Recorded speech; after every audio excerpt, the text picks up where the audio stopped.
hapo alipo babake si kama hayupo, babake yupo, isipokuwa toka anze marazi kama kamtelekeza.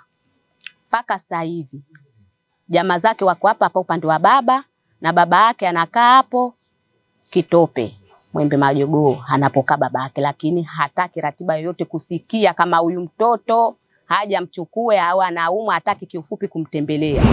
Suala la ajali za barabarani limekuwa ni janga kubwa hapa nchini, na sababu kubwa inayopelekea ajali hizo ni madereva kudharau sheria na taratibu za usalama barabarani.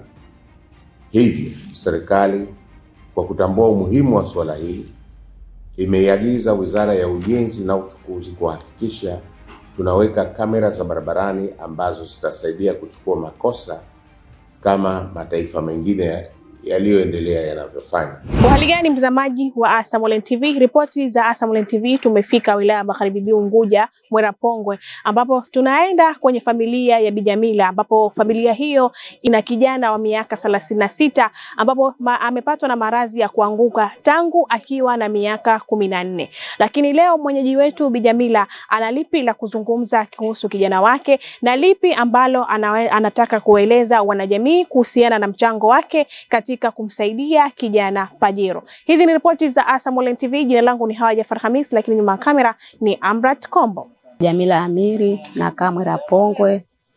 Ninaishi na mwanangu Pajero, huyo hapo ana matatizo maradhi ya kuanguka, ni kifafa. Kimemwanza toka akiwa na miaka 14. Uwayo marehemu mama yake, mpaka sasa hivi mama yake kafariki, alikuwa anakaa Fuoni Uwandani.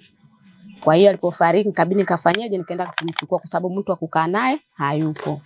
Kwa hiyo mimi mpaka sasa hivi ni naye. Kwa hiyo ninachokiomba, naombeni msaada wenu, mnisaidie waheshimiwa, wabunge, wabiwani wote, mnisaidie huyu kijana hapo halipo, anyanyuki, hafanyi chochote. Yani huyo ni wakulishwa, ni wakuvishwa, ni wakukogeshwa. Kwa hiyo jukumu yote nafanya mimi hapa, na mimi mwenyewe sina mbele wala nyuma hapa nilipo. Na maradhi yake yamempata akiwa skuli anasoma, paka sasa hivi ana miaka 36. Hapo alipo babake si kama hayupo, babake yupo, isipokuwa toka anze maradhi kama kamtelekeza. Paka sasa hivi jamaa zake wako hapa upande wa baba, na baba yake anakaa hapo Kitope Mwembe Majogoo anapokaa babake, lakini hataki ratiba yoyote kusikia kama huyu mtoto haja mchukue au anaumwa, hataki kiufupi kumtembelea. Ni maisha yangu mimi ndo kama hivi, narudia tena, sina biashara, sina chochote kile. Unaona? Kula kwenyewe ndo kama hivyo, paka nipapatue mimi mwenyewe ndo tunapata kula mimi na yeye, na mgonjwa labda na riziki yangu, watoto wangu mimi mwenyewe. Unaona, maisha yangu kiufupi ni magumu. Sina maisha mazuri kama mnavyoniona. Jina naitwa Abubakar Juma Lunju, ni mkazi wa Mwerapongwe. Huyu ni jirani yangu hapa, anaitwa Jamila Amiri.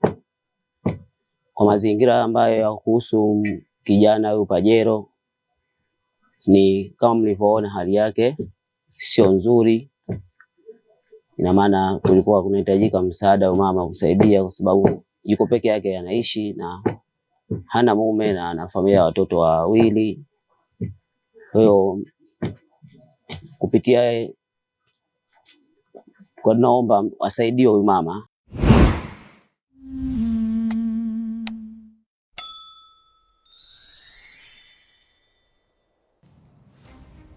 Suala la ajali za barabarani limekuwa ni janga kubwa hapa nchini, na sababu kubwa inayopelekea ajali hizo ni madereva kudharau sheria na taratibu za usalama barabarani. Hivyo serikali kwa kutambua umuhimu wa suala hili imeiagiza Wizara ya Ujenzi na Uchukuzi kuhakikisha tunaweka kamera za barabarani ambazo zitasaidia kuchukua makosa kama mataifa mengine yaliyoendelea yanavyofanya. Katika juhudi za kuimarisha usalama barabarani Zanzibar, Mamlaka ya Usafiri na Usalama Barabarani Zanzibar imeanza kutumia teknolojia ya kisasa ya rada kamera na speed kamera. Kupitia kamera hizi, endapo dereva atazidisha mwendo wa chombo kinyume na viwango sahihi kilichowekwa katika maeneo husika, kuendesha chombo cha maringi mawili bila kuvaa kofia ngumu, yani helmet, kupakia mizigo au abiria kinyume na utaratibu, pamoja na makosa mengine yote yaliyoorodheshwa katika sheria namba 7 ya mwaka 2003 ya sheria ya usalama barabarani.